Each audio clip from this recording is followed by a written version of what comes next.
Yo guys, what is going on? It is Jolly returning back here again, and today I'm doing a Geordie Talks footy episode with Matt and Tweets. Hello, everybody. All right. So you may know him from my prediction videos. So this episode we're just going to talk about what's going on around the club, who should be staying at the club, who should leave, management wise, player wise, and so on. So we'll just get right into it. So first of all, what did you think about today's game? It started off so well, didn't it? I thought, yeah, we passed the ball much better. It was good to see like a moving with a bit of pace, actually attacking the team for once. And we were just getting even plenty of balls in the box. I think we had something like 13 shots at the goal or something like that. I did have the stats. I can't remember now, but I've got. Have you got them there? Yeah, I've got the stats on now. For shots, we had 16, and that was in the full game. And how many on target? 3. 3 on target. We had something like, was it 80% possession, 81% possession? 72 possession with Wigan with 28. Ah, that's it, yeah. So, I mean, the stats alone are like the good stats, but the main stat is the one which gives you the score. And obviously that was the most disappointing stat. So for me, I don't know, it's just the strikers are not able to score. I don't know if it can't just be low on confidence. It's got to be more than that because these players have scored in the past in other teams. It just seems to me like every striker we get comes to Stadium of Light and just suddenly decides, oh, I can't score anymore. It just plays bad. Yeah.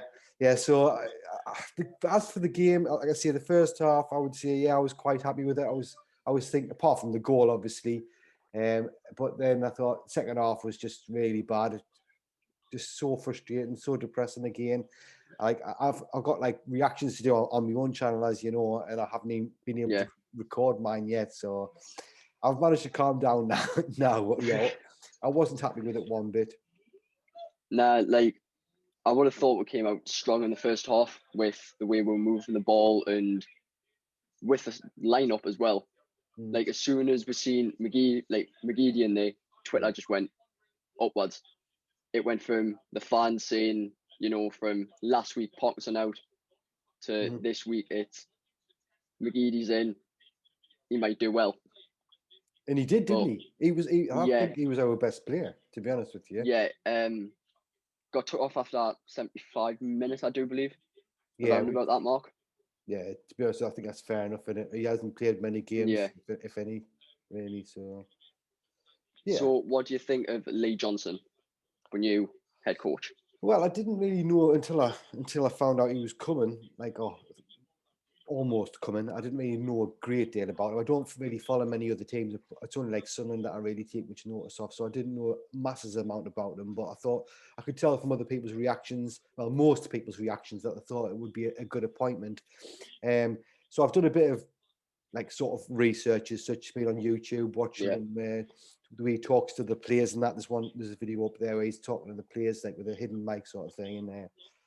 And I do like the way he speaks. He seems very down to earth. He seems like the sort of manager that can put the arm around them and like sort of give them a lift, pat them on the back when they do well. But he's also not afraid to tell them if they do something wrong as well. So for me, it's refreshing to see it's complete changed from what we did have with Parkinson. And I was tweeting about it before the game. Like we've got a manager now that is only 4 years older than Aidan McGeady. So it's still a young prospect in the club. Yeah, definitely. Yeah, I didn't think he was in the list to join because most people wanted Pearson and Phillips in, or they wanted Sam Allardyce to come back, or Gus Poyet. Yeah. But it took me by shock just waking up, finding out he's in the Northeast. Pen to paper, done. And then finding out only 2 hours later he's managing the game. Yeah. Which was a shock to most people. Yeah, definitely. I think a lot of people were a bit unrealistic if they were wanting Sam Allardyce to come, and I think Pearson possibly. I can see why people were sort of hoping for that, especially with Kevin Phillips as the number 2, but it still didn't seem quite feasible for me. Gus Poyet, he said that he would come. He said he was happy to come on one of these audio podcasts that I listened to, but he changed his mind for some reason at the last minute. It might have been because we were getting in the sporting director.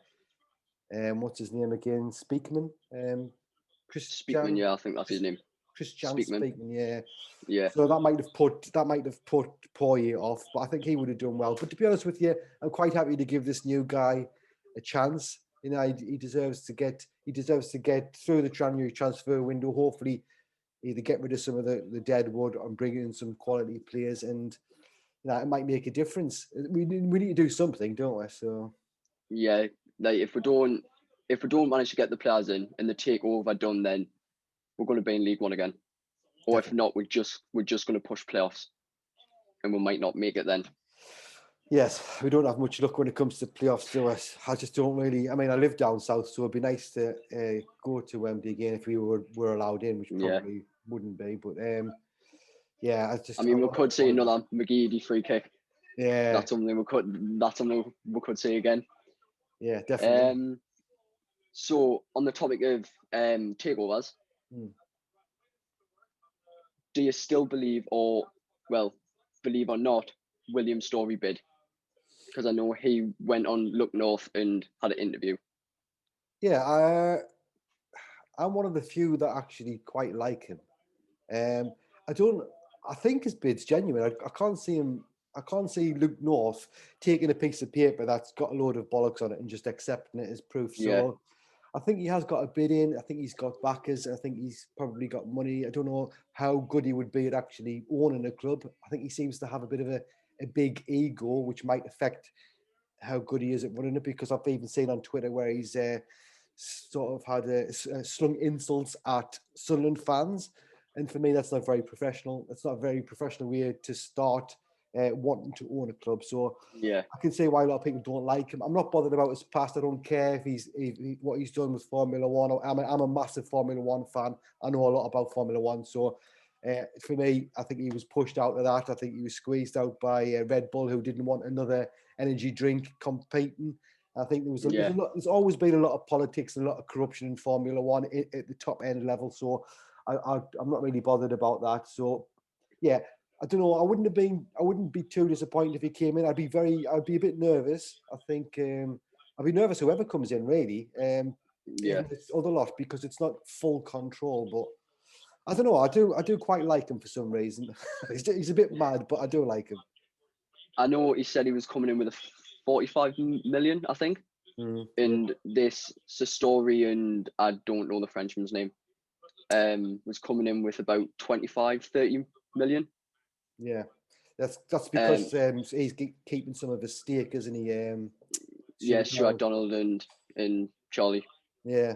I mean, I'd rather have them in, but not Stuart or Charlie, but that's kind of what's going to happen if they go with the other one, which I think most fans won't like, because them two are still in the club and they've still got a percentage. Yeah, I think they might leave pretty much. I mean, once we do get promoted and they make a bit of money on them shares, they might be tempted to take the money and run, because they know they're not liked. Yeah. They know they're not welcome. So I'm thinking that if it does stay, if it goes the way you're suggesting, then they might just wait until we get promoted and then run. But you never know, they might try and cling on for another season, see if we get promoted to the Premiership, make even more money. So and then do one then. Yeah. I mean, but when also coming when he first came, as soon as my mind switched from them is when the Netflix came out for season 2. Mm-hmm. When I seen them in the rush to get Will Grigg. Obviously, when we had Jack Ross, he went, don't spend over a certain amount, and he's still done it. So from then, I was a bit, he's not going to do well. Money situation, and it hasn't worked out. Yeah, I think when he first came, I did quite like him at first. Obviously, getting rid of them crappy seats was a big thing for the fans. Just for it makes the ground look a lot more professional. So I know it doesn't really do anything to help the team, but it just lifted the fans a little bit. And he was doing other things with the fans, and he was very transparent out there on the the fanzine sites, giving interviews, letting everybody know exactly what was happening, what he wanted to do. So all of that up to that point, I thought was really good. And then, like you say, the Netflix documentary didn't help him. I think with the Will Grigg thing, he was just desperate because they let Josh Magic go. He was just desperate for a proven striker. And to be honest, going off Will Grigg's stats, he was a really good striker for that league. And I think Stuart Donald knew, like, we need to get Sunderland promoted this season. I can't afford to keep them in this league. So we need to get a good quality striker in. And it wasn't the case of him being too much of a Sunderland fan, as some people suggested. He just wanted the best he could get with whatever money he had at that time to get us promoted, and it failed. And as soon as it failed, he went into hiding and didn't give a shit anymore. And that's what pissed most of the fans off, in my opinion. Yeah. Like, I know he was up front with it because he did offer like Magyar tons of contracts to saying it didn't happen because of his agent. Yeah. So I think trying to get Grigg was more with a panic buy, but then thinking, what striker can I get who's proved himself at a different club? Yeah. And obviously he chose Will Grigg, and he only scored about 2 to 4 goals. And that was most in like the Checker Trade Trophy. Yeah. So that really hasn't paid off in the last 3 seasons. No, he definitely hasn't paid off. I don't think we've never replaced Josh Magyar with anybody that's capable of scoring anywhere near the amount of goals that he scored. I mean, why we bought Danny Graham for a start off, to me, I said from the start, it still totally confuses me. Like, I had a lot of Blackburn fans saying, "Oh, he'll do really well. He scored loads of goals for us," and that. I'm like, he won't. I know for a fact. He's too slow. He won't do it. He's too slow. If he was in the right team, he might score more goals. But with Sunderland, he's not going to. I knew he wouldn't get very much service, so you could have to work hard to get goals, and he doesn't even do that. So, like, complete waste of time. O'Brien hasn't really hit the nail. I know he hasn't had much of a chance, but he hasn't hit the nail going. And other players like Maguire, that was scoring the odd goal for us, seems to have gone a bit stale. Gooch, he's injured now, but he wasn't scoring any goals recently either. So we've got no backup, really. I mean, I know there's Wyke, who was starting to score the odd goal and before he got injured, but now he's out. Where these goals going to come from? That's what worries me. Where these goals come from? Because we had so many chances, so much possession, but without goals, we're knackered. Yeah, like when obviously Danny Graham said in an interview he's going to come here to try and make the past better. Came to Sunderland, done nothing. Went to Swansea, Blackburn, done great. Yeah. Came at Sunderland, the tactics aren't the best, and he's come to the point at that age now where Ledbetter is better than Graham, and Ledbetter's older. Yeah. We knew though, didn't we? I think every fan was saying what we need is pace. Danny Graham is the opposite of pace. I mean, at his age, you can't expect him to be. I mean, even when he was in his prime, he wasn't very good. So you can't expect him to be, running through balls and stuff like that, or not getting on, even getting onto headers. You've got to be able to read the flight of the ball and get in the right position quickly. And he's not able to do that. So, I do feel a little bit sorry for him sometimes because he comes under a lot of criticism. But he's asked for it. He came. He said he was going to correct the past. So, he's failed. I know in one of the games was it 2 or 3 misses he done. 2 on the ball and 1 just went completely over. We don't need players like that. Like, I found Grigg to become better today with his runs and these. Surprisingly, one of his crosses, it just flew. Yeah. But we didn't have we don't have the power or the pace up top, and that's what this Lee Johnson needs to get. But we need the takeover to be done first. Yeah, definitely. I mean, it's promising. I think what he's done today, even with the team, he brought in the substitutions earlier. He had Embleton on, who's like a young lad. He had he brought Jack Diamond on towards the end, and I thought, to be honest with you, I was really happy with the team. I thought he's picked a really good sort of attack focused team. And like you say, first half, well, not all of it, but most of the first half, they did what they were asked to do. And I think they were trying to impress him because obviously he's going to pick Yeah. the next team. But Yeah, like new manager in, wants to be in. Yeah. yeah, exactly. But as for Greg, I think I do see him giving us more of a chance of getting goals once he gets his confidence. If we start with a similar team again next week, I think in play a regular team, give him a few games, hopefully that confidence will come. All it's going to take is a couple of decent goals and he should start hitting the nail and running, you know what I mean? But we'll just have to wait and see there. I know that the big blow today was obviously to Hume with his hamstring.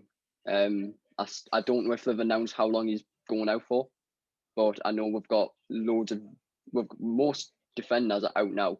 We've got that Feeney injured, Jamajli, 09 out for 3 months. Yeah. And it's just not going well for defenders. No, it's not. And they're very important players for us. I mean, Hume and O'Nien especially, we know how important they are to the team. They're young, they run down the wings, you know what I mean? They also defend decently at times as well. So both very important players. I mean, even the other two, the other, what's his name, Jamajli, he looked really good before he got injured. I was looking forward to seeing him get some proper league game time. Unfortunately, it's just Sunderland's luck with that, I suppose. We have to just take it on the chin. I don't know why these injuries are happening. For example, today, hamstring with Hume, yeah. What's causing that? Is he not training properly? Is he overtraining? Is he there's for hamstrings to go, I know they can just go for no reason, but he needs to, I don't know, something not right, I think. O'Nien's couldn't really be helped, to be honest with you. But yeah, the sooner they get, I'm sure, especially O'Nien will be working really hard to get back as quick as he can. Yeah. So in January, who do you think, if we've got like that chance, who do you think should leave and who should he come in? Like who should come in, like either on a free transfer or just in the budget if we get the takeover? When it comes to players coming in, I'm probably the worst person to ask because, like I said earlier, I don't really follow other teams. I don't know the names of other players in other teams because I'm not interested in them. Like I might know the odd one or two. Just based on us. Basically, that's me. I'm not really. I'm a Formula One fan. I'm not really a football fan. I'm just a Sunderland fan. Like I don't watch England play. I don't watch any other games. I just watch Sunderland. So for me, just players with pace, especially a striker with pace. That's what we need. Another creative midfielder. And if these injuries at the back continue, we might have to get another one to cover there. As for the keepers, I think Matthews is dodgy. He's not a bad, I suppose, backup for Burge. I would always start with Burge over Matthews, though. I think he's a little bit more accomplished and better at distributing the ball. Yeah. So yeah, that's probably what I would do. Players going out, that's a difficult one as well because all the players can play a little bit better if the systems change to suit them. Do you know what I mean? Yeah. So I can't really think of it offhand. Maybe even players that I didn't like Conor McLaughlin, he started playing really well. So I'd keep him. Obviously, we need defenders anyway. Scowen's been a bit disappointing, but I still think we need to keep. I think we need to keep all the players we've got. Really, there's nobody that's absolutely terrible apart from obviously Danny Graham. I mean, that's stating the obvious. He could go for me. I was going to say that's the only one that I'd flog if I've got the chance. Just get my way. So then we've got Wyke and Greg and even McGeady as a striker. Yeah, exactly. And then you've still got O'Brien as backup. So yeah, for the wingers. Yeah, I mean O'Brien can actually play as a striker in the same sort of sense that Maguire can. You know what I mean? Like they can play in that position, so it's not ideal. But yeah, it's nice to have a big squad, and I think we're going to need it this season. Yeah. So I think we're playing Lincoln next. I'll just have a quick look to see what we've got next. We've got Lincoln away next. Who would you start for that game? Lincoln away. Let's have it. Whereabouts are they in the league as well? They're second, aren't they? Second. Yeah, so they've won the last. Well, the last won the 5, last yeah, 3, drawn 1 and lost 1. yeah. So they're obviously doing really well. I don't, like I say, I don't know a lot about them. I don't know where their threat comes from, but I think the manager, for me, he has to stick with a similar sort of formation as today, but practice more on the pitch with the final ball, getting the ball. See, I thought today they were crossing a lot of balls in, but we've got no Wyke there to header it in. The head level. Yeah, it would have been much better just to have a shot from outside the box, which McGeady did a couple of times and tested their keeper, rather than just crossing the ball into, which the crosses aren't good if they're coming from Scowen.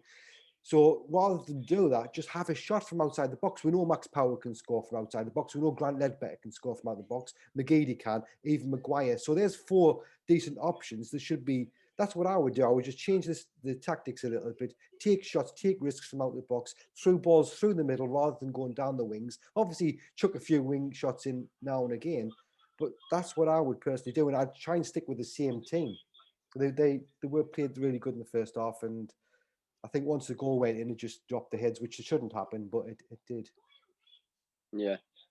So the last thing is, thinking of how we performed at the minute, and I know it's too early to obviously ask, but where do you think we'll end up being in the league? Do you think we'll be in League One, or do you think we'll just clean sheet with the new manager in? Well, if you're asking us going off today's performance or recent performances, then I'd say we could. Yes, say recent. Right, we'll go with. I'll give you both examples. If it's going off recent performances, then we'll be lucky to finish in the top 10. I think maybe 10, 9, 10 if we're lucky. We're stuck at 9th at the minute. At the minute, on 24 points. Yeah, and we could even finish lower because I mean we've just been beat off bottom of the league. Do you know what I mean? So yeah, if it's really that bad within the club, then we could finish even lower. I wouldn't say we would need to worry about relegation. Touch wood, hopefully. But yeah, going off recent performances, that's what I would say. But going off, if this manager can bring in some decent players and it gets some confidence back in the team, then I can see us finishing in the playoffs. But I'm not even thinking about automatic promotion at the moment. That just seems a million miles away. Yeah, I know that we go to Wembley and it's always a curse. We'll go, we'll lose. That's how it's been for the last, I'd say, about 10 years so far now. Yeah, and it's not a position that we're obviously want to be in. So we need to get Charlie and Donald out, get the new owners in, and get that money. Yeah, and get the players in, or we're just going to be stuck in League One for a full season, and then we're going to see players like Maguire, O'Neill, McGeady all leave, and it's exactly. them we might need to keep to try and at least succeed in the Championship. Yeah, definitely. I think you've hit the nail on the head. Getting the owners out is the first thing to do.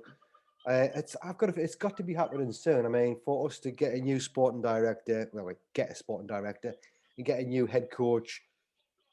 People saying that Stuart Donald didn't have the money to do that. So how's this happening? Is Stuart Donald the one that's pulling all the strings, or is the new owner already getting this sorted for him for like sort of his arrival, if you know what I mean?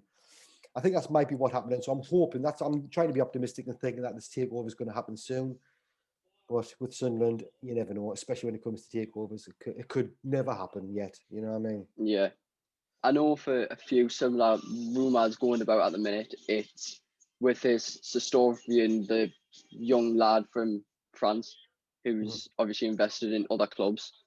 I know that apparently with rumours they're getting closer, so it might be them pulling a bit of strings in, getting the manager in, getting the assistants in, and hopefully getting the other two out. Yeah, because with the lowest percentage as possible with a club. Definitely. I've always said it starts at the top. You could have, like, if you've got a happy, see, in any job, even in my job, if you've got happy people that are at work, they're all working happily, working well together, but then the manager's a bit miserable, and then their manager is just a twat that doesn't give a shit, then it filters down all the way back down to the workers again, and they're miserable and they don't want to play and they're not happy. So if you get it right at the top and you get people that are constructive, happy, want to make it work right from the top, then that filters all the way down. So until that change at the top happens, things are going to improve massively, I don't think. Yeah. Well, thanks for hopping on. No worries. Some good opinions there. Hopefully some other fans think the same. Because it is going to be very rough till January. Because I know we've got a lot of top 10 games to play. Yeah, it's going to be tough. Yeah, definitely. I think the majority of fans are all feeling the same sort of way. They just want the change done, and they want us to improve. Obviously, that's what fans are there for. I mean, I get days like today. I thought, fucking hell, why the hell do I bother? You know, like it's so. Sorry for swearing. I don't know if you allow that on your channel or not. But oh yeah, it's fine. I do it all the time. All right. Oh yes, I should know. Don't you send me reactions to us? But yeah, it's just depressing as hell, and I just can't wait for it to be over with. Now I want this change done, and then we can crack on from there. But I really do appreciate you having us on, though. It's fine. I'm trying to think what the channel's called. It's Fans React, isn't it? Yeah, Fans React.